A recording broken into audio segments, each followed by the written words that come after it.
नमस्कार, हरियाणा न्यूज देख रहे हैं आप। मैं हूं आपके साथ केशव कुमार। गर्मी आने के साथ साथ हरियाणा में बिजली संकट गहराता जा रहा है। बिजली मंत्री रणजीत सिंह चौटाला भले ही ऑल इज वेल का दावा कर रहे हों, लेकिन जमीनी हकीकत और उस पर हो रहे पावर कट लोगों की जिंदगी मुश्किल बना रहे हैं।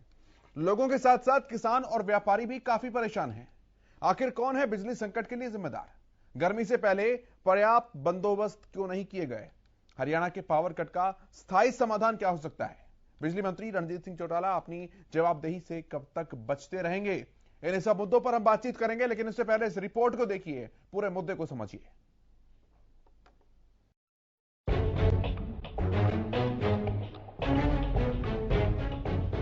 गर्मी के बढ़ते प्रकोप के साथ साथ प्रदेश में बिजली संकट भी गहराने लगा है। आए दिन होते पावर कट आम लोगों के साथ साथ उद्योग धंधों और किसानों के लिए परेशानी का सबब बने हुए हैं। प्रदेश में 3 बिजली संयंत्रों में खराबी आने और अडानी से बिजली सप्लाई नहीं मिलने के कारण आपूर्ति का शेड्यूल गड़बड़ा गया है। इस समय मांग है 7,623 मेगावाट की, जबकि आपूर्ति 6,000 मेगावाट ही हो पा रही है। 2 घंटे मुश्किल से 24 घंटे में 2 घंटे मुश्किल से लाइट चलती है।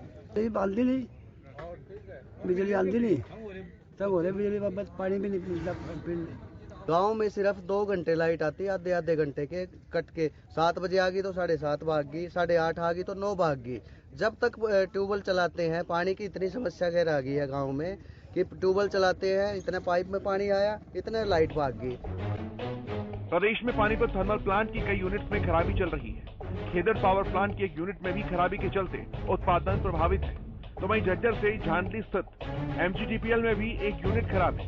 अडानी ग्रुप से बिजली सप्लाई नहीं मिलने से बिजली संकट बढ़ गया है। अडानी ग्रुप से हरियाणा को 1,421 मेगावाट यूनिट बिजली मिलनी थी। वहीं बिजली संकट पर बोलते हुए बिजली मंत्री रणजीत चौटाला ने कहा कि बिजली संयंत्रों की खराब यूनिट्स को ठीक किया जा रहा है। कुछ यूनिट फिर से शुरू हो गई हैं। तो वहीं अडानी के साथ विवाद पर भी सहमति बन गई। लोगों को मांग के मुताबिक बिजली मिलेगी। अरे 2 यूनिट है, 3 यूनिट है, वो पानीपत में है जो 250 के हैं। 2 यूनिट हमारे खेदड़ में है जो 600 के हैं, और 2 यूनिट हमारी यमुनानगर में है जो 300 के हैं। हमारी यमुनानगर के हैं, दोनों चल रहे हैं। पानीपत के हमारे तीनों चल रहे हैं। खेदड़ में हमारे 2 जो है उसमें एक हमारा चल गया, 1 दिन ट्रिप हुआ था, वो 3 दिन रुका, उसके बाद कल से चल गया। आज से उसकी हमें पावर मिल रही है।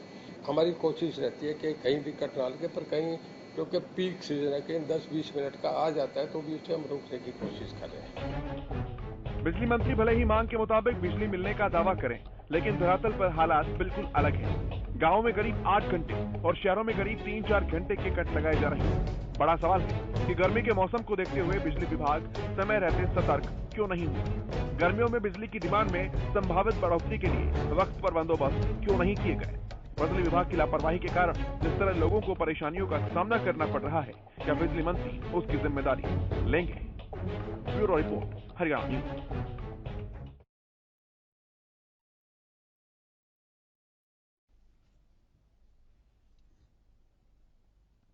तो सवाल बहुत सारे हैं और बिना देरी किए जो पैनल मेरे साथ जुड़ा है उनका परिचय मैं सबसे पहले आपसे कराऊं। हमारे साथ भारतीय जनता पार्टी की तरफ से उनकी बात रखने के लिए प्रोफेसर विधु रावल जी जुड़े हैं। बहुत स्वागत है सर आपका। सुभाष चौधरी जी वरिष्ठ पत्रकार हमारे साथ जुड़े हैं, बहुत स्वागत है आपका। अजय गुलिया जी जेजेपी के प्रवक्ता हमारे साथ हैं, बहुत स्वागत आपका। और कांग्रेस के प्रवक्ता राय सिंह जी हमारे साथ जुड़ चुके हैं, बहुत स्वागत है आपका। प्रोफेसर विधु रावल जी, शुरुआत में आपसे ही करता हूं। क्या कारण है कि डिमांड सप्लाई की इस चेन को प्रदेश सरकार पहले से नहीं समझ पाई, जिसके कारण इस कट ऑफ का सामना करना पड़ रहा है?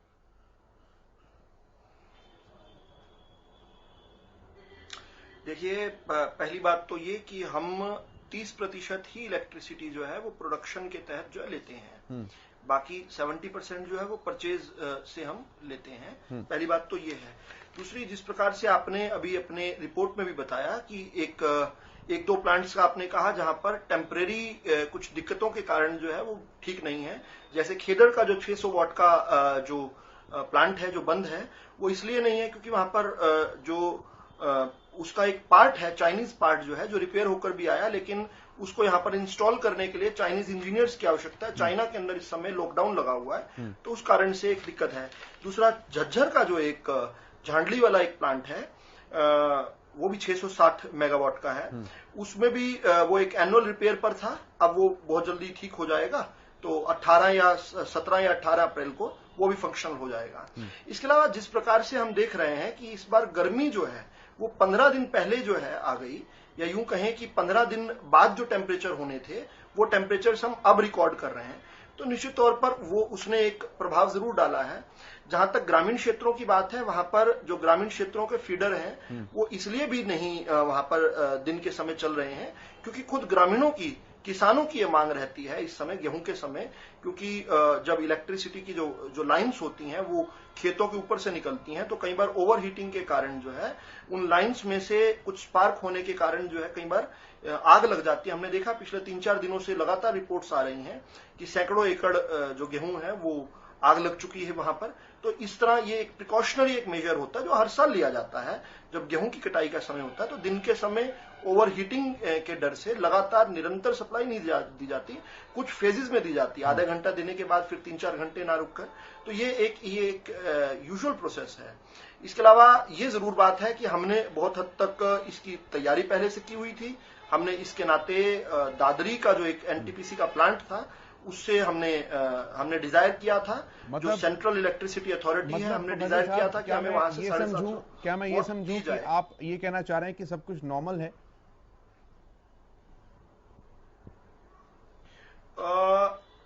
मोस्टली नॉर्मल है, इतना ज्यादा नहीं जितना बताया जा रहा है, लेकिन हाँ जरूरत है कि थोड़ा और बेहतर हो सकता है। ठीक है, मैं राय सिंह जी के पास आता हूं इसी सवाल को लेकर। राय सिंह जी क्या मानते हैं?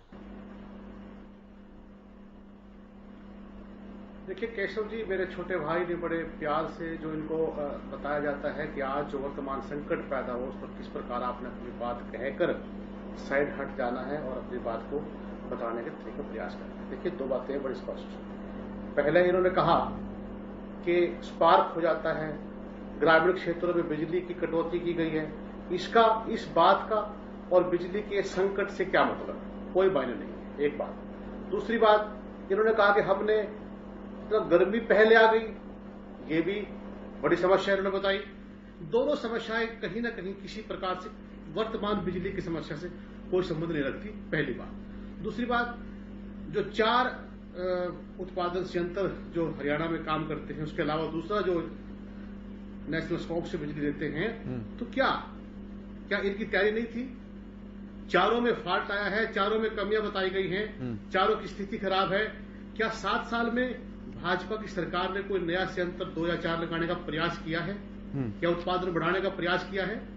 कोई बात नहीं है। जब भी देखिए केशव जी, जब भी संकट, मैं विस्तार से बात नहीं करूंगा, चाहे वो कोरोना में आया हो, किस प्रकार हरियाणा की हालात रहे स्वास्थ्य को लेकर आपने सड़कों पर देखे हैं, चाहे वो जीएसटी को लगाने की, उसको प्रभावित करने की बात रही हो, व्यापारियों की हालात आपने देखी है, चाहे वो रोजगार की बात हो, जब भी संकट आता है तब ये समस्या का समाधान निकालने का प्रयास करते हैं। और किस प्रकार से नई नई बातें बताकर, महंगाई को नई नई बातें बताकर, ये हर बात से पता डालने का प्रयास करते हैं। आज हरियाणा की हालत खराब है, आज ग्रामीण क्षेत्रों में नहीं, शहरी क्षेत्रों में बिजली की भारी कमी है, सरकार की फेलियर है, कार्यकुशलता की, मुख्यमंत्री की, उनकी कमी है। ठीक है, मैं आगे आता हूं इस बारे में, लेकिन पहले गुलिया साहब के पास में आता हूं। गुलिया साहब, उनका सवाल है कि उत्पादन बढ़ाने के लिए क्या कुछ प्रयास किया आपने?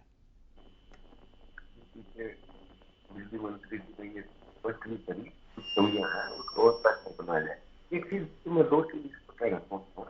एक तो कांग्रेस के प्रवक्ता ने कहा कि ये जो सारे ग्राम पंचायत कोई संदर्भ नहीं है बिजली का, तो उनको बता दी शायद ये गाँव में कहीं नहीं, बिजली गाँव में जाते हैं, अगर गाँव में जाते हैं लोग के बीच में रहते थे, उनको ये बात पता चलती कि स्वयं मेरे खुद के विधानसभा क्षेत्र से 5-7 गाँव की एक डिमांड आई कि दिन के अंदर बिजली को रोका जाए और लगातार बिजली ना दे करके बीच में उसको रोक करके कट दिए जाए। ये गाँव वालों की डिमांड है। मैं तो आपसे अनुरोध करूंगा कि आपके टीवी चैनल के पत्रकार हर दिन जाए गाँव में और पता करें इस बात को।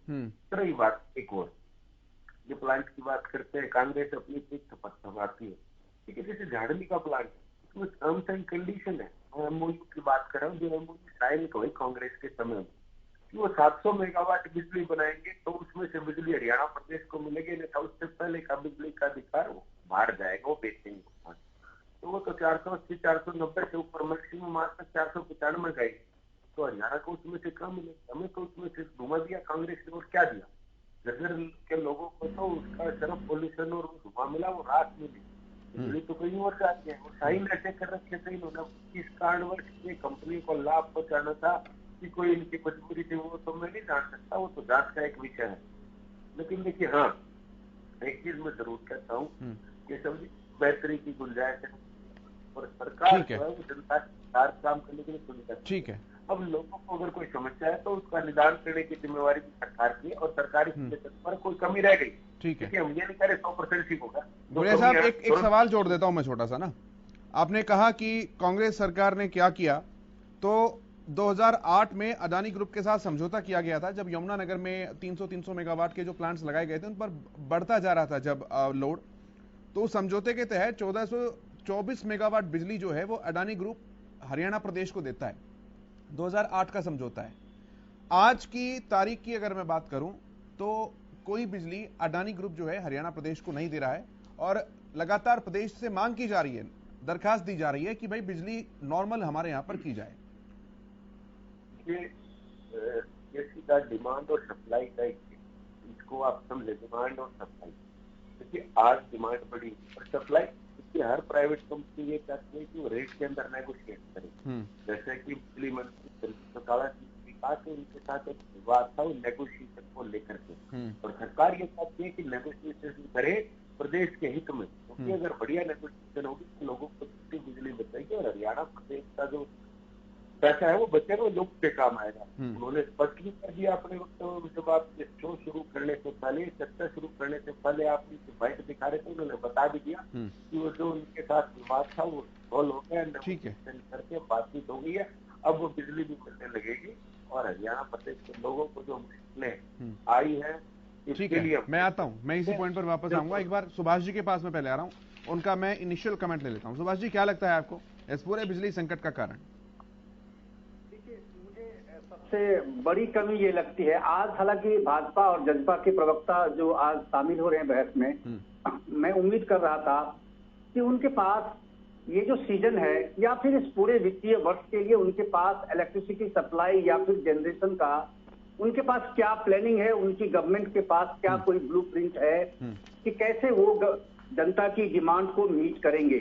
ये नहीं है दोनों के पास, और दोनों ही ये तर्क दे रहे हैं कि गांव में किसान खुद ही बिजली कट की मांग करते हैं। अगर बिजली कट की मांग कर रहे हैं किसान, तब तो आपके पास सरप्लस बिजली होनी चाहिए तार्किक तौर पर, जो बात आप खुद कह रहे हैं। ये तो विरोधाभासी बिल्कुल लगता है।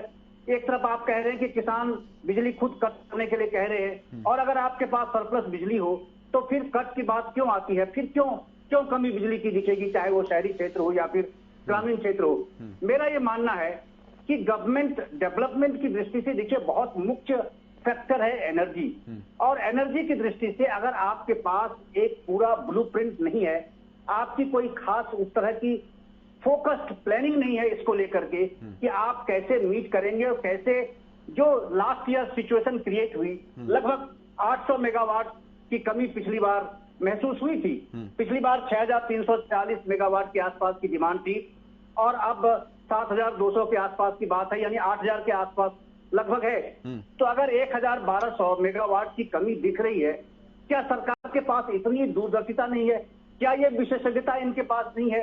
जो अधिकारी इसमें लगे हैं, जो टेक्नोक्रेट्स लगे हैं, जो हाई पावर कमेटी इसको लेकर लगातार बनाई जाती है जिस तरह की, तो क्या उनके पास इस तरह की एक्सपर्टीज नहीं है कि वो आने वाले समय की डिमांड को देखते हुए, देखिए पॉपुलेशन में भी वृद्धि है, आप इंडस्ट्रियलाइजेशन भी कर रहे हैं, आप बिजनेस को भी आगे एक्सपेंड करने की कोशिश करते हैं, तो स्वाभाविक है डिमांड तो बढ़ेगी, लेकिन उस डिमांड को मीट करने के लिए आपके पास नटसेल में प्लानिंग क्या है, फोकस प्लानिंग क्या है?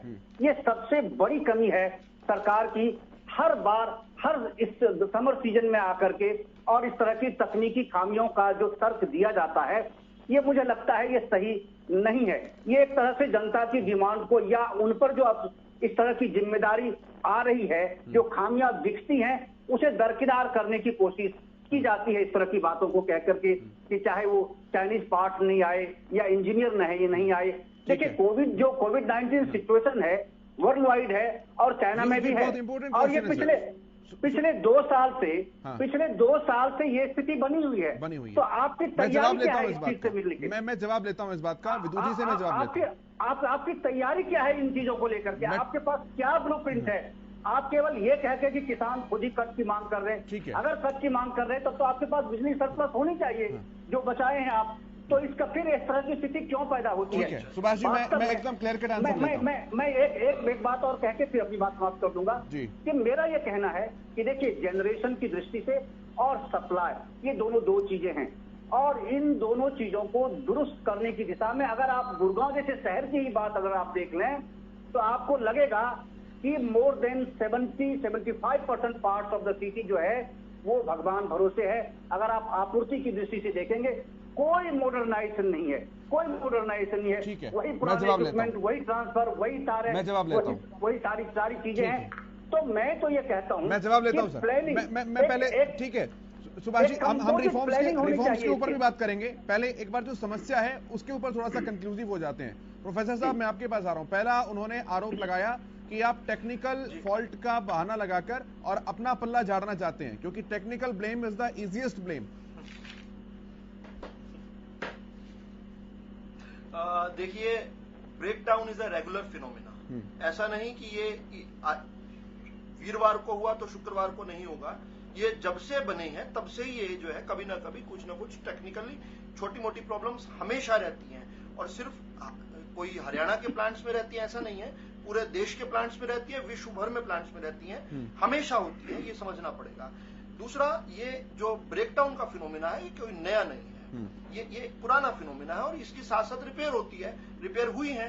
आज सुबह आपके जो चैनल पर जो रिपोर्ट दी जा रही थी उसमें एक पानीपत के प्लांट को भी ब्रेकडाउन बताया जा रहा था। अब दोपहर को आप पता कीजिए कि वो ब्रेकडाउन 2 दिनों पहले था, कल ठीक हो गया। तो इसलिए ये एक यूजुअल प्रोसेस है। इसमें सुभाष जी अगर ऐसा सोचते हैं कि जो चीज जो मैकेनिकल पार्ट्स उनके बन गए वो हमेशा बने रहेंगे, तो ठीक नहीं है ये बात। दूसरी, इन्होंने कहा कि भाई एक भविष्य की प्लानिंग होनी चाहिए। अच्छा पॉइंट है ये सुभाष जी का, लेकिन उन्हें नोट करने पड़ेंगी कुछ चीजें।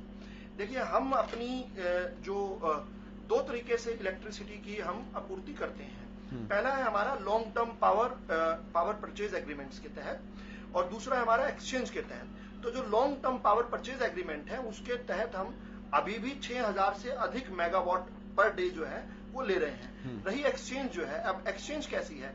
एक्सचेंज जैसे कोई बॉम्बे स्टॉक एक्सचेंज है, जैसे एनएक्सी है, उस प्रकार का एक हमारे यहाँ पर भी इंडियन इलेक्ट्रिसिटी एक्सचेंज का एक स्टॉक रहता है जिसमें से पावर खरीदी जाती है। जैसी रिक्वायरमेंट होती है उसको खरीदा जाता है, जब रिक्वायरमेंट बढ़ती है तो खरीदी जाती है, इसमें कोई बड़ी बात नहीं है। लेकिन उन्होंने जो गांव के विषय में बात कही वो मुझे थोड़ा सा उसमें हैरानी हुई कि वो एक वरिष्ठ पत्रकार है, उन्हें पता होना चाहिए। उन्होंने बड़ी सिंपलिस्टिक वे में कह दिया कि भाई अगर गांव वाले फीडर से ये कह रहे हैं कि इलेक्ट्रिसिटी को कट किया जाए या कट लगाए जाए या लगातार सप्लाई ना दी जाए, इलेक्ट्रिसिटी की जो लाइन से ओवरहीट ना हो, तो जी ये बाद में क्यों नहीं मतलब ये कहीं और क्यों नहीं शिफ्ट कर दी जाती इलेक्ट्रिसिटी। देखिए, बड़ा हास्यास्पद है ये बात। ये ऐसा पता है, इससे ये पता चलता है कि सुभाष जी बहुत कम जानते हैं चीजों को। पहली बात तो ये कि जब अगर दिन के समय बिजली नहीं दी जा रही तो रात को उन्हीं फीडर्स पर एक्स्ट्रा इलेक्ट्रिसिटी दी जा रही है। क्यों? क्योंकि रात के समय गन्ने की जैसी फसल है उसको भी पानी देना है, बहुत सारी फल सब्जियों वाली जो है और फूल वाले जो किसान है उन्होंने भी रात के समय आजकल पानी दे रहे हैं, और रात को ही ग्रामीण हाउस होल्ड्स पर भी, यानी एपी फीडर्स में भी और दूसरे जो रेजिडेंशियल फीडर्स होते हैं उनमें भी एक साथ जाती है। तो जो दिन के समय 4500 मेगावाट का लोड हो जाता है वो रात को जाकर 9000 हो जाता है, यानी डबल हो जाता है। तो अब जब 9000 एक समय आ जाता है तो उसकी पावर को मीट करना ये इतना आसान नहीं है कि 4500 वहां से उठाकर 4500 वहां दे दी, ऐसे नहीं होता है। जो इलेक्ट्रिसिटी में कभी काम करते हैं या जानते हैं या कोई इस प्रकार की इंजीनियरिंग को समझते हैं वो समझेंगे इस बात को कि पावर जो है, power can be it can be transform from one place to the other, but जो उसकी जो स्टोरेज है उसकी कुछ लिमिटेशंस होती हैं। हम हर साल जो है 8 से 12% तक बढ़ती। मैं आपको माफी चाहूंगा, बीच में टोक रहा हूं सर, थोड़ा सा मैं माफी चाहूंगा। एक बहुत आसान सा गणित है, आप जाहिर तौर पर बहुत टेक्निकल बातें बता रहे हैं, ठीक है, मैं उसको मान सकता हूं, लेकिन क्या ये ब्रेकडाउन है जिस शब्द का आप इस्तेमाल कर रहे हैं, या डिमांड सप्लाई की चेन की डिसबैलेंसी है? मुझे इतना समझा दीजिए सिर्फ। देखिए, जो डिमांड होती है वो एक डायनेमिक प्रोसेस है, वो कोई स्टैटिक नहीं है। डिमांड जो है डायनेमिक है, इसलिए उसके लिए एक स्टॉक बनाया हुआ है, जिस स्टॉक से एक एक्सचेंज स्टॉक बनाया हुआ है, जिससे पूरे देश की जो है अलग अलग लोग जो है बिजली खरीदते हैं।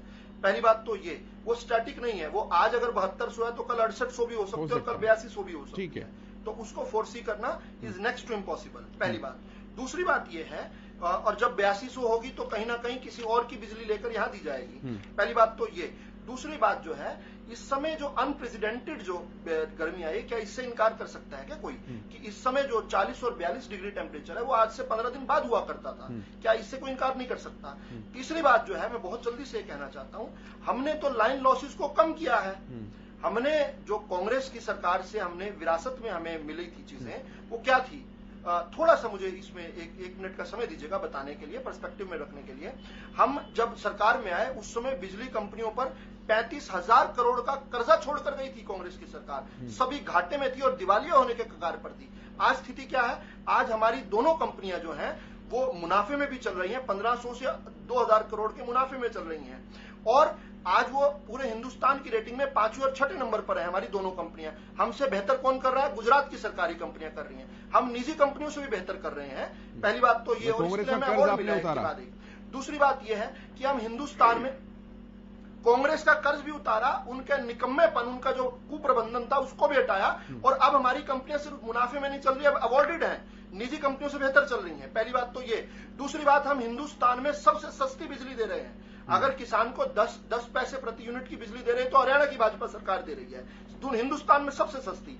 अगर हिंदुस्तान के अंदर हाउस होल्ड्स में जो अनलिमिटेड बिजली है, कोई फ्री का वादा कर दे कहीं पर 200 यूनिट 250 यूनिट, वो अलग बात है, लेकिन अनलिमिटेड जो बिजली है उसका रेट अगर अर्बन हाउस होल्ड सस्ता है तो हरियाणा के अंदर है। ये कब हम कर पा रहे हैं? जब हम बिजली कंपनियों को भी मुनाफे में लेकर आए हैं। और ये कब कर पाए हैं हम? जो 36 से 38% लाइन लॉस हुआ करता था केशव जी कांग्रेस की सरकार में, जो चोरियां हुआ करती थी, उसको हमने घटाकर आज 13.8% पर ले आए हैं लाइन लॉस। ये कैसे हो पाया? ये प्रबंधन के कारण हो पाया। इसके बाद भी विघ्न संतोषी कांग्रेस ही आकर हमें यहाँ पर, देखिए कांग्रेस की प्रवृत्ति क्या है केशव जी, सिर्फ 10 सेकंड मैं पहले इस बात का जवाब लेता हूं। क्या है कि जैसे ही कोई विघ्न आए, मैं केवल 10 सेकंड लूंगा, मैं केवल 10 जल्दी से एक बार राय सिंह जी के पास ही आप जा रहे हैं, मुझे 10 सेकंड दे दीजिए। कांग्रेस की आदत क्या बन गई है जिसकी वजह से जनता उनसे नफरत करने लगी है?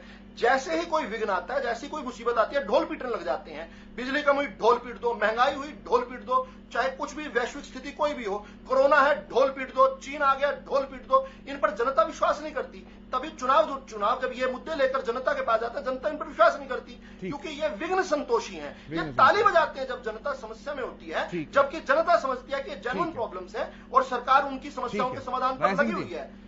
मैं जवाब लेता हूं, राय सिंह जी। देखिए, थोड़ा समय देना पड़ेगा केशव जी। मुझे जिस प्रकार से विदु जी ने प्रवचन दिया है, क्या इनके प्रवचन को देखकर सुनकर प्रदेश की जनता समझ नहीं पा रही है कि संकट पर बोल रहे थे या बौखलाए हुए थे?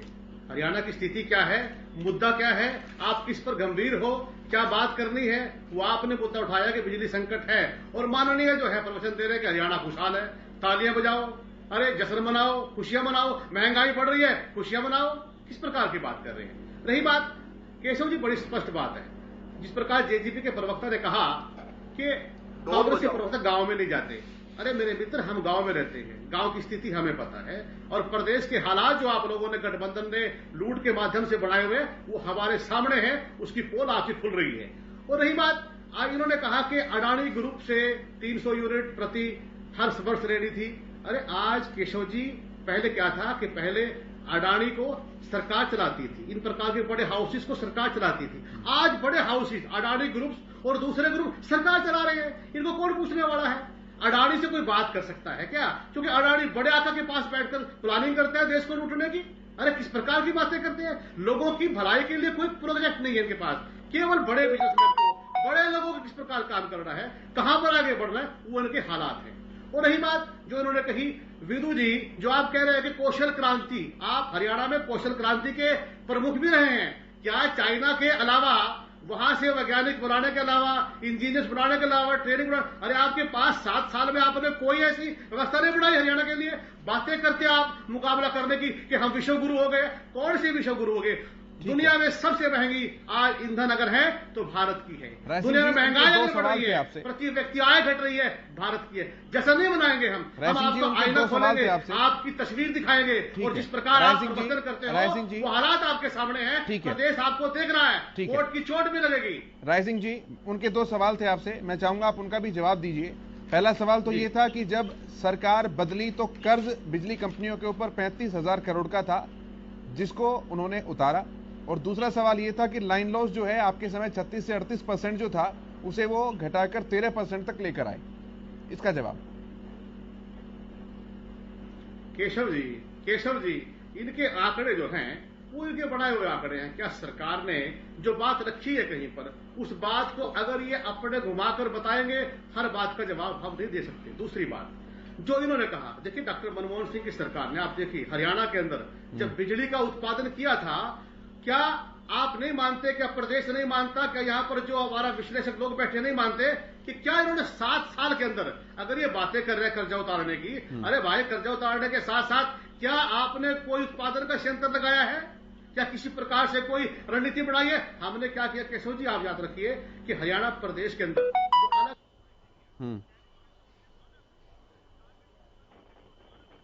गांव के लिए योजना लेकर कांग्रेस की सरकार आई, उसी का एक परिणाम है कि आज पूरे हरियाणा के अंदर बिजली सप्लाई हो रही है। अरे ये बातें करते हैं, इनके पास बातों के अलावा, आंकड़ों के अलावा किसी प्रकार से कोई कार्य नहीं है। जनता के सामने आंकड़े हैं, जनता के सामने स्थिति है, ब्लैकआउट है पूरी हरियाणा के अंदर। इसी प्रकार अरे रणजीत सिंह जी जो बिजली मंत्री हैं, वो एग्रीकल्चर मिनिस्टर को समझा रहे हैं, वो कुछ और कह रहे हैं। इनकी आपस की लड़ाई इतनी अधिक है। नहीं, ये तो मैं वेरीफाई कर देता हूँ। राय सिंह जी, आपने अपनी बात रखी, तब तक मैंने भी थोड़ा सा रिसर्च कर लिया है और ये आंकड़े मेरे पास आ गए हैं। जो विदु जी ने आंकड़े दिए हैं उसमें थोड़ा बहुत ऊपर नीचे कर सकते हैं, लेकिन इतना तो तय है कि बिजली कंपनियों को घाटे में छोड़कर आप गए थे। मैं वेरीफाई कर रहा हूँ आंकड़ों को। देखिए, आप अगर वेरीफाई कर रहे हैं तो आप ये वेरीफाई भी कीजिए कि हरियाणा में आज जो कर्जे का प्रदेश के ऊपर प्रति व्यक्ति आय कर्जा बढ़ा है, कि भाजपा सरकार ने बढ़ाया। ये भी आप मानिए, इसको बताइए विदु जी को। मैं जवाब दूंगा सर, उनके हिस्से का जवाब वो देंगे। राय सिंह जी, उनके हिस्से का जवाब वो देंगे, आपके हिस्से का जवाब आप दीजिए।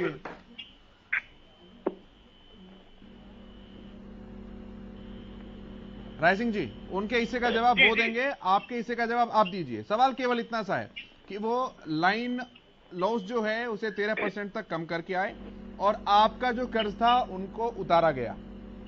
इस पर आप कोई टिप्पणी करना चाहें तो ठीक है, वरना मैं आगे बढ़ रहा हूं, मर्जी आप। देखिए जो उत्पादन है हरियाणा के अंदर, जो संयंत्र लगे हैं, जो प्रोडक्शन के बढ़ाने के तरीके हैं, क्या वो कांग्रेस सरकार के कार्यकाल में नहीं बढ़े? ये मानते हैं आप? तो अगर कार्य होगा, अगर व्यवस्था बनेगी, अगर परियोजनाएं लाई जाएंगी, तो अगर किसी प्रकार से उत्पादन बढ़ाया जाएगा तो कर्ज भी लेना पड़ेगा। आने वाली सरकारें होती हैं, काम करती हैं, पंचवर्षीय योजनाएं होती है, प्लानिंग होती है, प्लानिंग में सरकार को काम करना पड़ेगा। ठीक है। गुलिया साहब मलाई खाने के लिए गुलिया साहब वो कह रहे हैं कि जो काम करेगा वो कर्ज तो लेगा ही। पकौड़े खाओ, उस पर नहीं है। उनका कहना है कि जो कर्ज लेगा वही काम करेगा, जो काम कर रहा है उसे कर्ज की जरूरत पड़ेगी, जिसने काम ही नहीं किया वो क्या कर्ज लेगा? मैंने इनकी बातें सुनी और मैं इनकी बात का जवाब दे देता हूँ। क्योंकि सबसे पहले तो मैं ये कह दूँ कि ये तो ना आप बदल सकते ना मैं बदल सकता, ये तो एमओयू साइन करते गए हैं। मैं झाड़ली प्लांट के बता दूं, इसमें लिखा 700 मेगावाट बढ़ाएगा तो हरियाणा को बिजली मिलेगी। 500 तक भी नहीं आज तक टच कर पाया तो हरियाणा प्रदेश को उसमें से क्या मिलेगा? ये एमओयू तो आप और मैं तो साइन नहीं करके आए थे, तो कांग्रेस की सरकार ने एमओयू साइन करे थे, क्या सोच करके करे थे, उसका जवाब ये देखिए। दूसरी देखिए, मैं एक चीज और कहना चाहता हूँ, मैं इसको काउंटर नहीं, अब आपके बीच तो मैं बोला नहीं था ना, राय सिंह राय अपनी पार्टी में थे। मैं आ जाऊंगा, आप नोट कर लीजिएगा पॉइंट, मैं आपके पास आ जाऊंगा तुरंत, मैं दूंगा बीच में समय। गुलिया साहब, इन्होंने अडानी चलाते थे, सरकारें चलाते थे, सरकार राय देती थी, सरकार। अब मैं इनको कहता हूँ, सरकार तो रॉबर्ट वाड्रा चला रही थी भाई। नियम कानून है, गुड्डा जो तो सब एक महकमा होता था, और आज ऐसी स्थिति है कि अगर वो किसी का प्लॉट वापस ले ले, फॉरफिट कर ले, तो उसी को दे नहीं सकते। और आपकी तो मुख्यमंत्री नाते पहली कलम तो पता नहीं सोनिया दरबार में हाजिरी लगाने के लिए वो दे दिया था, वो केस आज भी चल रहा है। तो स्पष्ट कह देता हूँ मैं, ये नियम है कि जो ऐसे फॉरफिट हो गया वो उसको नहीं दिया जा सकता, और वो भी 30 साल पुराने रेट में आपने दे दिया। हरियाणा को लिखवाना कैसे? हरियाणा को लुटवाना है कहते हैं, जब किसानों की जमीन 400 के नोटिस करके रॉबर्ट वाड्रा खरीद लेता है, 400 के नोटिस वापस हो जाते हैं। देखिए, मैं इस चर्चा में जाना नहीं चाहता था, लेकिन आपने चर्चा की शुरुआत करी, तो इस चीज का जवाब आप कार लेकर के आए, और इस डिबेट में नहीं है तो अगली में लेकर के आए। आज हम चर्चा करें बिजली के ऊपर। देखिए केशव जी, मैं एक चीज मानता हूँ, देखिए डिमांड एंड सप्लाई का स्पेकुलेशन की बात की, सरकार को अंदाजा था कि इतनी डिमांड होगी, हमने तैयारी करके रखी, लेकिन गर्मी ज्यादा होने की वजह से डिमांड बढ़ गई, परेशानी हुई लोगों को। गवर्नमेंट की जिम्मेवारी साहब, एक बहुत आसान सा गणित है, एक बहुत आसान सा गणित है। अभी जो आंकड़े हैं प्रॉपर, मैं चाहूंगा कि आप उनको वेरीफाई भी कर लें साथ साथ। अभी जो प्रदेश में कमी है वो तकरीबन 1500 मेगावाट की है। आप मानते हैं इस बात को? नहीं, मैं आपको यही तो कह रहा हूँ, जब हमने चर्चा की शुरुआत की तो 11 प्रदेश के बिजली मंत्री रणजीत सिंह चौटाला ने क्या कहा कि वो कमी थी, अडानी के साथ हमारी बात की, कोई विवाद था, वो विवाद सुलझ गया। जो कमी है वो पूरी हो जाएगी, और उसके बाद भी कोई कमी होगी सरकार बाध्य है कि जो जरूरतें हरियाणा प्रदेश के लोगों की है उसको पूरा करे। हाँ, कोई कमी रह गई है, देखिए कमी की बेहतरी की गुंजाइश हमेशा रहती है केशव जी, कोई चीज है उसको हर बार। ठीक है, मैं गलत नहीं कह रहा सर आपकी बात को, मैं सरकार की अप्रोच को गलत नहीं कह रहा हूं। मैं केवल एक बार सवाल सुन लीजिएगा मेरा, उसके बाद आप जवाब दीजिए। अभी जो कमी है वो केवल 1500 मेगावाट की है, और वो कमी आ कहां से रही है? क्योंकि अडानी ग्रुप जो बिजली नहीं आपूर्ति दे पा रहा है वो तकरीबन 1421 है। आप दोनों को अगर तोलकर देखेंगे तकरीबन बराबर है। तो सवाल सर यहां पर यह है कि केवल एक प्राइवेट कंपनी के पीछे हट जाने से प्रदेश सरकार के ऊपर बिजली का संकट आ गया, सवाल नंबर 1। और इसी का मेरा सरप्लस क्वेश्चन इसी के अंदर यह है कि ठीक है, आप मैनेज कर रहे हैं, सरकार होने के नाते आपको करना भी चाहिए, लेकिन एक जिम्मेदार और एक परिपक्व सरकार तो उस समय कहलाती ना सर, जब मुसीबत आने से पहले आप उसे रोकते, मुसीबत आने के बाद वो रोकनी ही है। देखिए केशव जी, मैं हमेशा मानता हूँ prevention is better than cure. हम लोग क्या, सभी लोग ये मानते हैं कि prevention is better than cure, लेकिन क्योर अब आप बताएं जब से आ गई, समस्या आ गई, हो सकता है देखिए प्राइवेट कंपनियां हमेशा ये सोचती है कि ज्यादा से ज्यादा मुनाफा कैसे कमाया जाए, ये सोचती कि सरकार के साथ नेगोशिएशन कर, सरकार की ये सोच रखती है कि उस पक्ष में नेगोशिएशन हो ताकि हरियाणा प्रदेश के लोगों को, हरियाणा प्रदेश को फायदा हो। अब नेगोशिएशन वो हो गया, चौटाला जी स्पष्ट भी कर दिया, इनके साथ जो विवाद सुलझ और बिजली मिलेगी, आपत्ति पूरी हो जाएगी। आपने कहा कि 1500 थी, 1421 तो वहां से आ जाएगी। ठीक है, और तो भी सरकार पूरी करने के लिए वचनबद्ध है। और देखिए समस्या आई, उसका सोल्यूशन हो गया, सरकार और बेहतर हो सकता था। ठीक है, ठीक है। सुभाष जी के पास आता हूं, फिर मैं विदु जी के पास आऊंगा। सुभाष जी रखिए अपनी बात। मैं जो कह रहे थे भाजपा के प्रतिनिधि, हालांकि उन्होंने मेरे अनुभव को लेकर सवाल खड़ा किया, मैं उनको ये क्लियर कर दूं कि मैं साइंस का स्टूडेंट हूं और एमएससी हमने किया हुआ है साइंस में। अब पता नहीं उनका क्या सब्जेक्ट है, मुझे नहीं पता, इसलिए मैं व्यक्तिगत उन पर हमला नहीं बोलूंगा। मैंने केवल ग्रामीण क्षेत्र की बात, जो वो दोनों ही जजपा और भाजपा ने ये बातें कही कि ग्रामीण क्षेत्र में किसान खुद ही कट की मांग करते हैं। मैं ये कह रहा हूं, मैं ये नहीं कह रहा कि उसे आप स्टोर करिए या स्टोर करने की संभावना उसमें बन सकती है, मैं समझ सकता हूं तकनीकी दृष्टि से। डायनेमिक और स्टैटिक जो डिमांड की बात आप कर रहे हैं, क्या आपके विशेषज्ञ के पास इस प्रकार का आकलन नहीं होता है? एक दूसरा सवाल ये है कि ग्रामीण क्षेत्र में ही आप मुझे ये बता दें थोड़ा, अगर आंकड़ा आपके पास है और सरकारी आप पार्टी से अभी बिलोंग करते, सत्ताधारी पार्टी से, तो क्या कट की जो कंप्लेंट है वो सबसे ज्यादा दिन में नहीं आती है? ये एक तथ्यात्मक बातें हैं, चाहे वो शहरी क्षेत्र हो या ग्रामीण क्षेत्र हो। कट की जो कंप्लेंट्स है, अगर आप ये कह रहे हैं कि किसान खुद कह रहे कट की मांग करते हैं, फिर कट की कंप्लेंट्स दिन में अधिकतम क्यों आती है? सवाल ये उठता है। आप कहते हैं कि रात में डायनेमिक वे में जो बागवानी है या खेती है, सिंचाई है, उस पर्पज से उसकी वृद्धि हो जाती है। सवाल ये उठता है कि आप लगातार, जैसे आपने बहुत तार्किक आपने बातें कही कि 1400 से 1500 मेगावाट की कमी इस बार है, और ये देखिए ये उत्तरोत्तर, ये ग्रेजुअली लगातार ये डिमांड बढ़ता ही है, सप्लाई और डिमांड के बीच में, लेकिन इसका आकलन करने की व्यवस्था क्या आपके पास नहीं है? ये बात मैं एक कांग्रेस के प्रवक्ता के एक बात से मैं बिल्कुल सहमत हूं कि 7 साल में क्या आप उस प्रकार का कोई तंत्र डेवलप नहीं कर पाए जो एक सही आकलन कर पाए, कम से कम उस स्थिति तक पहुंच पाए। मैं ये नहीं कहता कि सुई से नोक मिलाकर आप अपनी बात करिए, मैं जवाब लेता हूं इन सवालों का। लेकिन ऐसी एक्सपर्टीज तो आपके पास होनी चाहिए कि उस हिसाब से। दूसरा, आप एन वक्त पर इसी समय जो आप अदानी की आप बात कर रहे हैं कि 1400 मेगावाट के आसपास जो बिजली सप्लाई वो नहीं कर रहे हैं, उसके कारण से स्थिति पैदा हुई। देखिए, सरकार दूरदर्शी वही है जो आदमी अपने कंपोजिट प्लानिंग के तहत आप इमरजेंसी की दृष्टि से भी आप प्लानिंग करके चलते हैं, तब आप माना जाता है। आप खुद ही अपनी पीठ थपथपाते रहिए, कोई बात नहीं, आप आंकड़ों का खेल खेलते रहिए, आप लोगों को बेवकूफ बनाते रहिए, कहते रहिए मैंने इसको नफा में ला दिया, लाभ में ला दिया। लाभ में लाने से जनता को कोई फायदा नहीं मिलने वाला। मैं जवाब लेता हूं। जनता की बिजली के आपने रेट बढ़ा दिए। मैं जवाब लेता हूं। दूसरी जगह दूसरे राज्यों में क्या रेट है, आपके यहाँ क्या रेट है? मैं जवाब लेता हूं। लाभ तो आप जनता के पॉकेट में जब आप डाका डालेंगे तो लाभ में तो कंपनी जानी है। मैं जवाब लेता हूं। गलत एज्यूम कर लिया। मैं जवाब लेता हूं। गलत एज्यूम कर लिया विदु जी ने, सुभाष जी ने गलत एज्यूम कर लिया। जी, एजम्पशंस गलत है। सुभाष जी, मेरा बैकग्राउंड भी साइंस का है, इंजीनियरिंग बैकग्राउंड का है। मैं इलेक्ट्रॉनिक्स एंड कम्युनिकेशन इंजीनियरिंग में बीटेक, एमटेक और मेरी ऑप्टिकल सॉलिटोन्स में पीएचडी है। चलिए, अच्छा, आपने मेरे अनुभव को लेकर बात की इसलिए मैंने सोचा, अदरवाइज मेरा कोई मतलब व्यक्तिगत। अच्छा सुनिए, मैंने नहीं कहा, मैंने आपकी नहीं, आपने अनुभव कम जानकारी रखते हैं। आपने मेरे बारे में ये बात कहा, शायद मेरा बैकग्राउंड आप नहीं जानते हैं, कम जानकारी है। अभी भी वही कह रहा हूँ, अभी बताऊंगा। विषय पर आगे बढ़ते, विषय पर आगे बढ़ते। जी, अभी भी वही कह रहा हूँ, जी, विषय पर आगे बढ़ते। जी, ये अभी भी वही कह रहा हूं, क्योंकि ये एक टेक्निकल सब्जेक्ट है। ये power transfer is a technical subject, इसलिए मैं आपको इस बेहतर।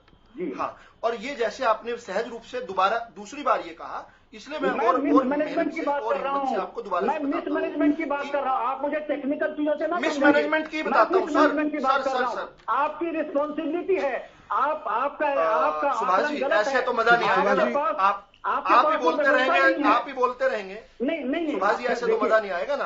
आपको फ्रेंड हो, मैं उसके लिए क्षमा प्रार्थना करता हूं आपसे। आप जनता की समस्या के सॉल्यूशन की बात आप करिए, आप सत्ताधारी पार्टी से हैं। सुभाष जी, मैं लेता हूं, मैं जवाब लेता हूं। सुभाष जी, समय नष्ट हो रहा है। सुभाष जी, समय नष्ट हो रहा है। जी, मैं दोबारा से सुभाष जी की बात का जवाब दूंगा। मेरे समझाने में कुछ गलती रह गई होगी, तभी सुभाष जी समझ नहीं पाए। जी, अब दोबारा प्रयास करता हूं। सुभाष जी, ऐसा नहीं होता कि दिन के समय कहीं की बिजली उठाकर कहीं और दे दी जाए और रात को वो बिजली जो है कहीं की उठाकर अधिकतम। साहब, आप फिर बीच में कह रहे हैं। आपने ये नहीं कहा सुभाष जी, ये अगर आप रनिंग कमेंट्री करते रहेंगे तो आप मैं क्लैरिफाई कर देता हूं। मैं क्लैरिफाई कर देता हूं सुभाष जी, मैं क्लैरिफाई कर देता हूँ ना। ठीक है, मैं क्लैरिफाई कर देता हूँ सर। मैं पहले सुभाष जी, मैं पहले आप ही का सवाल दिन में क्यों है? सुभाष जी, मैं आप ही का सवाल आप ही से वेरीफाई कर रहा हूँ। आप सवाल ये पूछ रहे हैं कि पावर कट दिन के टाइम में क्यों है, यही सवाल है? ठीक है, जब किसान खुद कट की बात कर रहे हैं, फिर अधिकतम कट की कंप्लेंट क्यों आती है? ठीक है, मैं स्पेसिफिकली पूछता हूँ। मैं स्पेसिफिकली रात में डिमांड ज्यादा बढ़ती है। ठीक है विदु जी। जी, समय नष्ट हो जाता है, ये बात मुझे समझ आ गई थी, मैं उत्तर दे रहा था इसी बात का। और ये क्लियर करता हूं दोबारा से। उन्होंने कहा कि दिन में कट क्यों है और रात को, जब अगर दिन के अंदर किसान जो है खुद डिमांड करके फोरफिट करता है बिजली को, तो दिन में कट क्यों है? वही तो समझा रहा हूं साहब। समझने की जितनी उत्साह के साथ आप सवाल पूछ रहे हैं, उतनी रुचि के साथ उत्तर तो लीजिए। और वो ये है कि भाई, जब दिन के अंदर हाँ, प्लीज रनिंग कमेंट्री मत कीजिए, ऐसे डिस्टर्ब होता है। तो जब दिन के समय किसी जगह से कोई इलेक्ट्रिसिटी फीडर से फॉरफिट की जाती है, तो उसको वैसी की वैसी दूसरी जगह नहीं भेजी जा सकती। This is a technical point, इसको समझने का प्रयास कीजिए। दूसरा, एक दो चीजें और उनको प्रबंधन की बता दूं। हम प्रबंधन क्या कर सकते थे? हम हरियाणा के हर गांव तक, हर घर तक बिजली पहुंचा सकते थे, वो हमने किया। हम हरियाणा के बनने के 55 साल बाद जब हम बात कर रहे हैं और देश की आजादी के 75वां वर्षगांठ बना रहे हैं, तब हरियाणा जैसा देश के दिल की स्थान जहां पर है, दिल की शेप का बना हुआ हरियाणा, उसमें 75 साल लग गए बिजली पहुंचाने में। पहले वाली सरकारों से जरूर सवाल पूछना, लेकिन हमने पहुंचाई वो बिजली। आज 5484 गांव जो है, वो मारा गांव, जगमग गांव के तहत जो है, उनको शहर की तर्ज पर बिजली दी जा रही है। एक समय गांव में वार लगा करते थे और ये 6-7 साल पुरानी बात है कि एक दिन बिजली आया करती थी, एक दिन बिजली नहीं आया करती थी। जो भी ग्रामीण पृष्ठभूमि से है, मेरी तरह से, राय सिंह जी की तरह से, गुलिया साहब की तरह से, वो अच्छे से जानते हैं। एक दिन बिजली आती थी, एक दिन नहीं आती है। वो स्थिति खत्म कर दी है। 80% हरियाणा के गांवों को हमने म्हारा गांव, जगमग गांव तक में जोड़ दिया और बाकी गांवों में भी हर रोज बिजली पहुंच रही है और कहीं कहीं घंटे तक पहुंच रही है। अब आपका ये है प्रबंधन ये है कि आप कहते हैं हम आंकड़े जो कह रहे हैं, मेरे कौन से आंकड़े को डिस्प्यूट करना चाहते हैं आप? कौन से आंकड़े को लगता है कि मैंने बेवकूफ बना दिया? ये कि हरियाणा 10 पैसे प्रति यूनिट किसान को बिजली देता है। आप मुझे बताइए 10 पैसे प्रति यूनिट दूसरा कौन सा प्रदेश देता है? मैं इसी डिबेट में झूठा पड़ जाऊंगा। आप ये बताइए कि क्या 35,000 करोड़ रुपए कर्ज नहीं था बिजली कंपनियों पर? ठीक है, मैं झूठा पड़ जाऊंगा।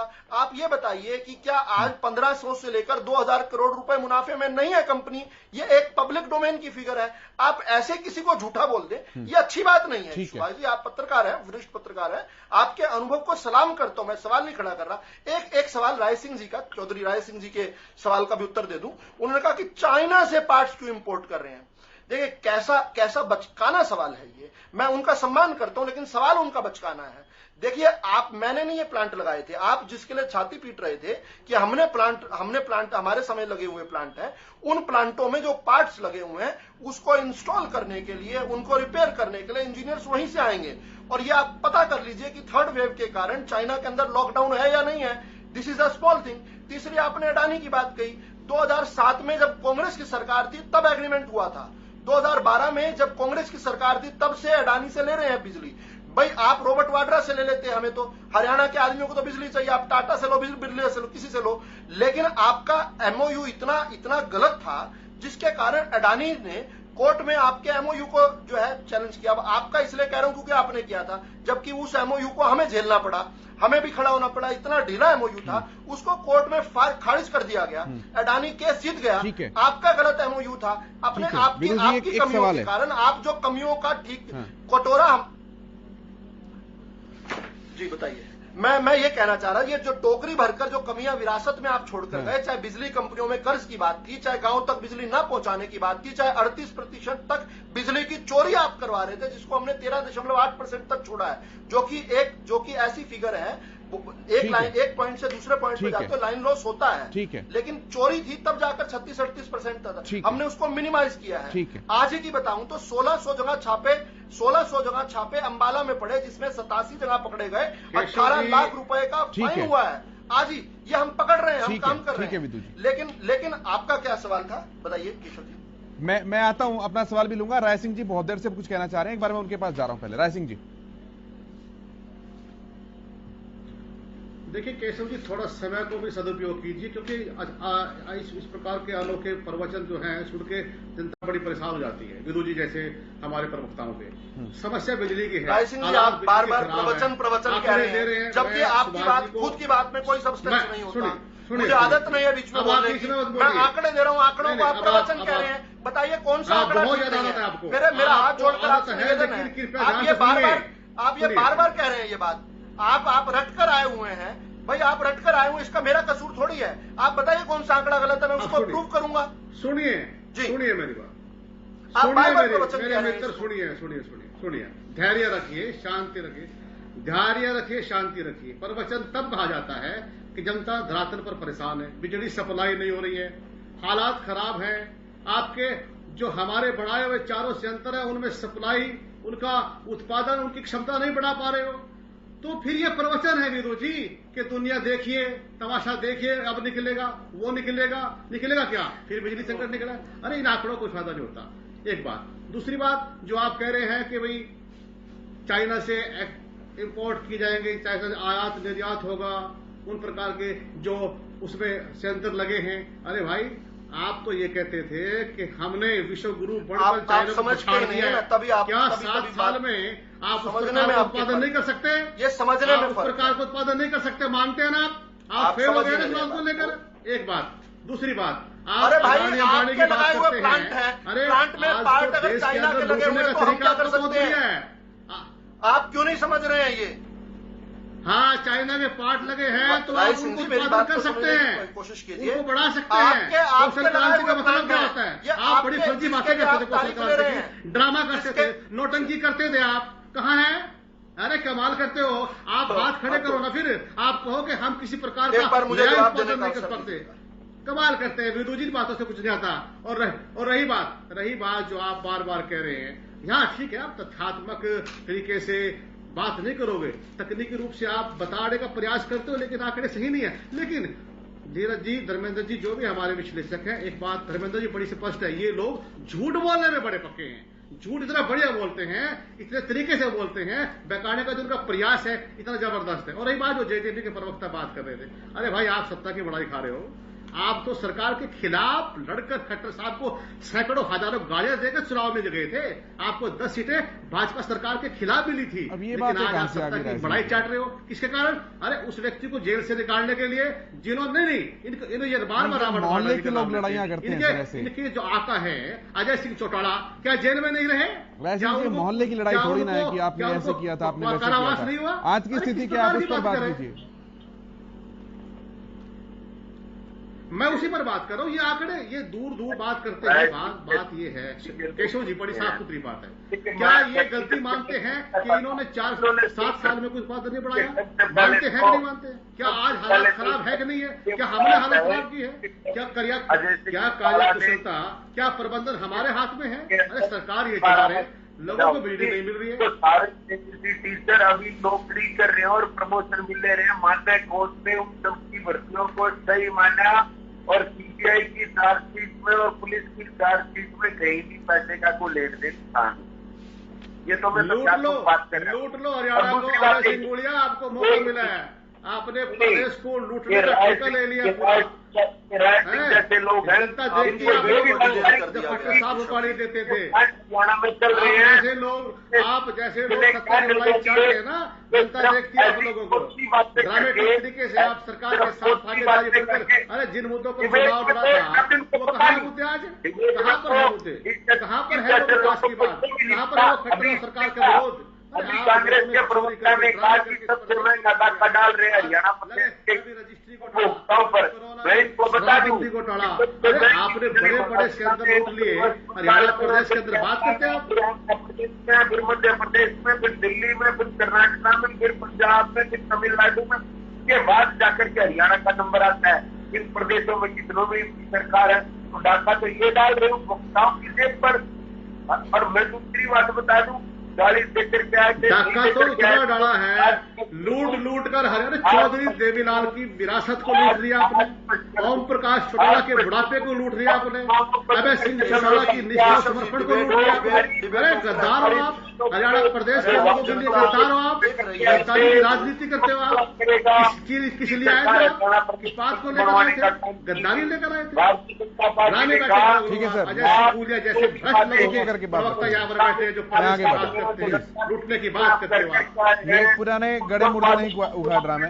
मैं एक सवाल कर रहा हूँ, मैं विदुजी से सवाल कर रहा हूँ मैं। ठीक है गुलिया साहब, ठीक है गुलिया साहब, जिस झगड़े की मैं उनको मना कर रहा था अभी उसी पर आतुर हो गए, कोई बात नहीं। मैं विदुजी से सवाल रख रहा हूँ। विदुजी, ये 2035 तक का अनुबंध है अडानी कंपनी के साथ। आपके नालायकी पूरा प्रदेश देखता है। विदु जी, ये 2035 तक का अनुबंध है जिसमें ₹2.53 प्रति यूनिट के हिसाब से करार किया हुआ है। लेकिन कंपनी अब इस रेट पर बिजली देने से गुलिया साहब मैं आप ही के फायदे की बात कर रहा हूं, जनता को थोड़ा सा क्लैरिफाई हो जाएगा जो दुविधाएं, डाउट्स बने हुए हैं। मैं आप ही से जवाब लूंगा इस बात का, विदु जी से जवाब ले रहा हूं। विदु जी, ये ₹2.53 प्रति यूनिट के हिसाब से करार है, 2035 तक का है। लेकिन अब अपने इस करार से, अपने वादे से जो है अडानी कंपनी, अडानी ग्रुप मुकर रहा है, क्योंकि जो अंतर्राष्ट्रीय बाजार है उसमें कोयले की कीमत ज्यादा है। इस कारण से तो पेच कहां पर फंसा हुआ? उनकी डिमांड है कि हमें एक्स्ट्रा मनी इसके लिए पे किया जाए। आप लोग किस तरह से समस्या छोड़िए, समाधान की तरफ बढ़ रहे हैं? सवाल सिर्फ इतना सा है। केशव जी देखिए, मैं समाधान बताऊंगा। एक बार समस्या की राय सिंह जी मुझे समाधान बता देने दीजिए एक बार, उसके बाद आप बोल लीजिएगा जी। पहली बात तो जो इम्पोर्टेड कोल है उसके प्राइसेस अब इंक्रीज हो गए हैं $400 पर मैट्रिक टन। मैं मान रहा हूं इस बात को, $400 पर मैट्रिक टन। अभी हुआ क्या जी, मैं ये बता रहा हूं कि दिक्कत कहां हुई। जो एमओयू साइन किया गया कांग्रेस की सरकार के दौरान, जिसको हमें ऑन करना पड़ता है। देखिए, governance is a continuous process. Congress की गलती जो है उसको हमें ऑन करना पड़ेगा। उस एमओयू में कहीं ये नहीं लिखा था कि अडानी ग्रुप अगर इलेक्ट्रिसिटी प्रोड्यूस करनी बंद कर दे, जो कि उसने कर दी, तो इलेक्ट्रिसिटी कहां से दी जाएगी। अब क्या हुआ कि जब कोल के इंपोर्टेड कोल का प्राइस जो है वो शूट कर गया, तो अडानी ग्रुप को ये वाइबल नहीं लगा कि उनको इलेक्ट्रिसिटी प्रोड्यूस करनी है। उन्होंने अपने प्लांट्स शट डाउन कर दिए। अब आइडली क्या होता है, कोई एमओयू कोई भी साइन करता है, कोई आपको बता देगा, इंडस्ट्री का आदमी, ये बात आप भी जानते होंगे इस बात को, तब कुछ ना कुछ जो है हमें जब कोई एक पार्ट डिस्क्लेमर होता है, कोई डिफॉल्ट करता है, तो उसके बदले उन्हें कंपनसेशन देनी पड़ती है। ये कंपनसेशन कहीं रखी नहीं गई। अगर कंपनसेशन रखी गई होती तो अडानी ग्रुप मोटिवेट होता कि भाई वो अपने प्लांट्स को चालू रखता। अब उन्होंने अपने प्लांट को कर दिया। दूसरा, सिर्फ अडानी ने ही बंद किया ऐसा नहीं है, 12,000 मेगावाट के देश भर में प्लांट्स बंद किए गए हैं, क्योंकि इंपोर्टेड जो है कोल है, जिसके बारे में मैं 10 सेकंड का और समय लूंगा। मैं क्या होता है कि जो इंपोर्टेड कोल होता है उसका 30% इंपोर्टेड कोल को यूज करना होता है। उसके 2-3 कारण हैं। एक तो प्रदूषण से रिलेटेड कारण है, दूसरा कारण है कि जो इंपोर्टेड कोल है उसकी जो कैलोरीफिक वैल्यू है, यानी कि हीट पर ग्राम जो प्रोड्यूस करती है, वो वैल्यू जो है वो कहीं अधिक होती है एज अपोज टू जो हमारे भारत में जो झारखंड से या और अन्य स्थानों से जो कोल आता है। तो इसलिए एमओयू में ये तो लिखा हुआ था, लेकिन इंपोर्टेड कोल के जैसी प्राइस शूट कर गए तो इन्होंने वाइबिलिटी के चलते अपने प्लांट बंद कर दिए। अब अच्छा एमओयू तो वो होता, कांग्रेस अगर थोड़ा दिमाग लगाकर अगर अच्छा एमओयू करती, वो तो ये करती कि इनको कोई फाइन, इनको कोई पेनल्टी रखती, वो नहीं रखी। तो विदु जी परेशानी अभी यहीं पर रखी हुई है, मतलब इसी पॉइंट पर पेच फंसा हुआ है, ऐसा समझू मैं? नहीं, केवल 10 सेकंड में समाधान बताता हूँ। नहीं जी, केवल 10 सेकंड में। जल्दी से बात कर रहे हो आप, हमने सरकार की बात कर रहे हो आप। अरे क्या ड्रामे कर रहे हो आप बैठ कर यहाँ पर? मैं ड्रामेबाजी कर रहे हो आप? छोड़िए राय सिंह जी, मुझे मौका दीजिए आप। राय सिंह जी, मेरे को अच्छा नहीं लगता डिबेट में आपका झूठा प्रचार नहीं चलेगा। मत आया कीजिए डिबेट में, डिबेट खराब करते हैं आप। डिबेट का स्तर खराब क्यों ना, क्यों ये ठेकेदारी आपकी है क्या? ये टीवी चैनल आप पे है क्या? अरे कांग्रेस पार्टी को आप तय करे हो क्या इस प्रकार? अरे क्या बात कर रहे हो आप घर पे बैठ के झूठे प्रश्न दे लो आप, क्या लोगों को बगाड़े के लिए बैठोगे? क्या बात कर रहे हो आप? आप कर रहे हो जी, केवल 10 सेकंड दे रहा हूँ, प्लीज जल्दी से। राय सिंह जी, तुरंत आपके पास आ रहा हूँ फिर मैं। केवल 10 सेकंड। हमने फोर्सी किया था कि सुभाष जी का उत्तर भी दे रहा हूं इस बात में कि हमने फोर्सी किया था कि ऐसी इलेक्ट्रिसिटी क्राइसिस आ सकती है। इसलिए दादरी का जो एनटीपीसी प्लांट है, दादरी 2 का, वहां से हमने 750 मेगावाट बिजली जो है उसके लिए डिजायर किया, जिसको सेंट्रल इलेक्ट्रिसिटी अथॉरिटी ने हमें 28 मार्च को दे दिया। 1 अप्रैल से बिजली आनी थी। ठीक उसी समय आम आदमी पार्टी की जो सरकार थी दिल्ली की, उन्होंने सुप्रीम कोर्ट के अंदर चले गए और उन्होंने केस डाला कि भाई जो उन्होंने पहले फॉरफिट की थी, आम आदमी पार्टी की सरकार ने खुद चिट्ठी लिखकर फॉरफिट की थी, लेकिन हरियाणा को मिलने से ठीक पहले वो चले गए और कोर्ट ने दोनों पार्टियों को सुनने के लिए 29 तारीख की डेट लगाई हुई है, तब तक स्टे लगा हुआ है। तो वहां पर भी हमारी पावर आनी है। कुछ जगह हम अपनी कंजम्पशन बढ़ा रहे हैं, कुछ जगह हाइड्रो पावर प्लांट्स जो हैं 2000 मेगावाट, वहां से भी हमारी पावर जो है मिलनी है। ठीक है, अब मैं फाइनल कमेंट ले रहा हूं एक बार सबसे। राय सिंह जी, आपको 20 सेकंड फालतू दूंगा क्योंकि आप बोलना भी चाह रहे थे, आपका समय नहीं था, जल्दी से बोलिए। देखिए केशव जी, जिस प्रकार विधु जी और बीजेपी के जेजेपी के प्रवक्ताओं ने बात रखी, इन्होंने एक बार भी प्रदेश में बिजली संकट के लिए माफी नहीं मांगी। दूसरा, उत्पादन ना बढ़ाने के लिए कोई बात नहीं रखी। तीसरा, नए नए तथ्य देकर, अरे अडानी अंबानी ने जिस प्रकार से बिजली को देने से मना किया है, आप उनके खिलाफ आपराधिक मामला दर्ज कीजिए, हरियाणा के अंदर उनकी एंट्री बंद कीजिए। पूरे का पूरा षड्यंत्र है केशव जी, पूरी की पूरी देश की बिजली को इस प्रकार से प्रभावित करके, कमजोर करके, ये देश में बिजली के प्रोजेक्ट को भी बेचना चाहते हैं, ये बिजली को भी बेचेंगे। इनका तरीका है कि देश के अंदर इस प्रकार से प्राइवेट कर दो, क्योंकि सरकार चलाने के लिए सारे के सारे दर्जनों से अधिक बड़े प्रोजेक्ट देश के इन्होंने बेच दिए हैं। तो ये नया षड्यंत्र है, नया तरीका, याद रख। इस पर भी डिबेट होगी कि किस प्रकार भारत सरकार ने 75% बिजली के संयंत्र देश में इन बड़े लोगों को, बड़े गांव के 2 गुजरातियों ने 2 गुजरातियों को दे दिए। ये आने वाला समय बताएगा। ठीक है सर। सुभाष चौधरी जी, जल्दी से फाइनल कमेंट 10 सेकंड में। देखिए मेरा तो सत्ताधारी पार्टी से बहुत सीधा सा सवाल है कि अडानी ग्रुप ने क्या एक दिन में निर्णय लिया सदन 1 घंटे के अंदर अपने जनरेशन को बंद करने का?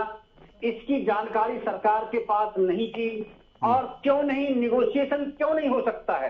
ठीक है, अगर आपने बिजनेस किया और किसी एग्रीमेंट में कोई कमी है, टर्म्स एंड कंडीशंस में कोई डेफिशिएंसी आपको दिखी पिछली सरकारों की, बहुत सारी डेफिशिएंसीज आपने भुगती हैं, जैसा आंकड़ा आप बता रहे हैं, लेकिन क्या एक दिन में 1 मिनट का निर्णय अदानी का था जनरेशन बंद करने का?